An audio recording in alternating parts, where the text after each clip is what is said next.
Hi friends, क्या हाल चाल है। आज हम क्लास 10th का प्रश्नावली 12.1 का क्वेश्चन नंबर 2 को सॉल्व करेंगे, जो कि बहुत ही अच्छा प्रश्न है। इसको कैसे समझाया जाएगा वो चीज आपको जरा यहाँ से समझना है। ठीक है दोस्तों, तो हम कैसे इसको हल कर सकते हैं। सबसे पहले इसकी लैंग्वेज जो है उसके ऊपर आधारित क्वेश्चन जो है उसको हम कैसे डील कर सकते हैं वो समझिएगा। ठीक है दोस्तों, तो कैसे करेंगे। दो वृत्तों की त्रिज्याएं, यानी कि हमारे पास क्या दे रखा है, दो वृत्तों की त्रिज्याएं दे रखी हैं।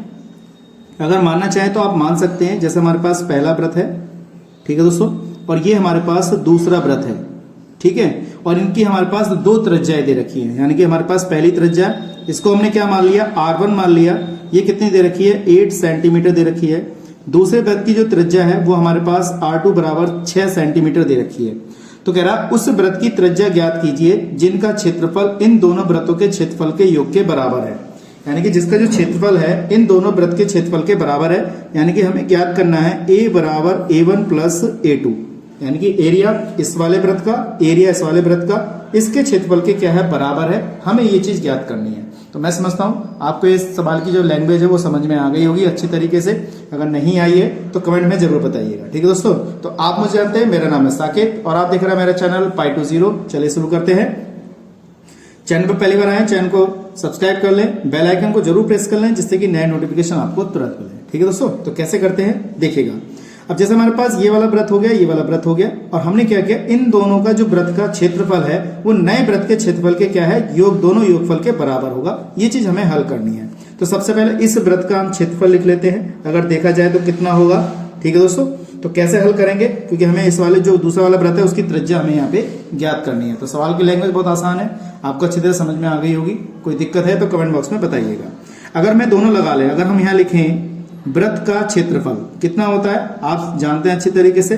व्रत का क्षेत्रफल होता है हमारा पाई R स्क्वायर होता है। तो हमारे पास A1 है, तो A1 के लिए हम क्या मान लें, पाई R1 स्क्वायर मान लें। ये समीकरण 1 हो गया। दूसरे वाले व्रत के लिए, यानी कि इसके लिए हम क्या मान लें, पाई R2 स्क्वायर हो गया। समीकरण नंबर 2 हो गई। अब हम क्या करें, इस वाली समीकरण को हम 3 मान लेते हैं, इसमें लगा देते हैं।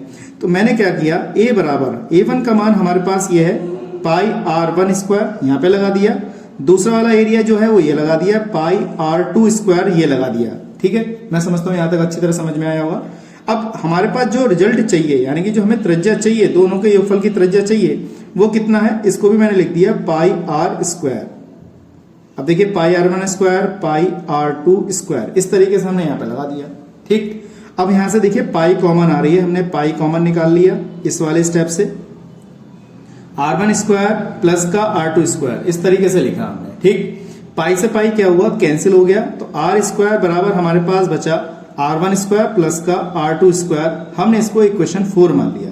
ठीक है, अब हमारे पास रेडियस सबके दे रखे हैं, R1 का भी दे रखा है, R2 का भी दे रखा है, तो ये वाला हम ज्ञात कर सकते हैं। ठीक, तो R स्क्वायर बराबर कितना, R1 का मान कितना है, 8 का स्क्वायर हो गया। R2 का मान कितना है, 6 का स्क्वायर हो गया।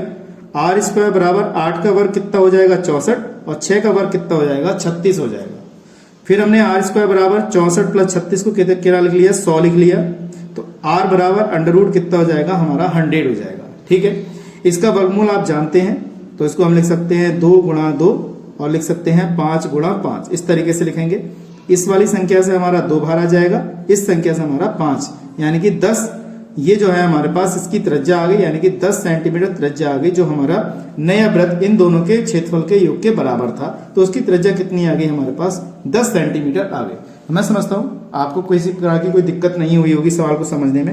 अगर कुछ कमी लग रही है, कोई दिक्कत लग रही है, तो कमेंट में जरूर बताइएगा। ठीक है दोस्तों, तो आज के लिए इतना ही। नेक्स्ट वीडियो में इसका अगला क्वेश्चन लेके आएंगे, क्वेश्चन नंबर 3। तो मैं समझता हूँ आपको अच्छी तरह समझ में आएगा।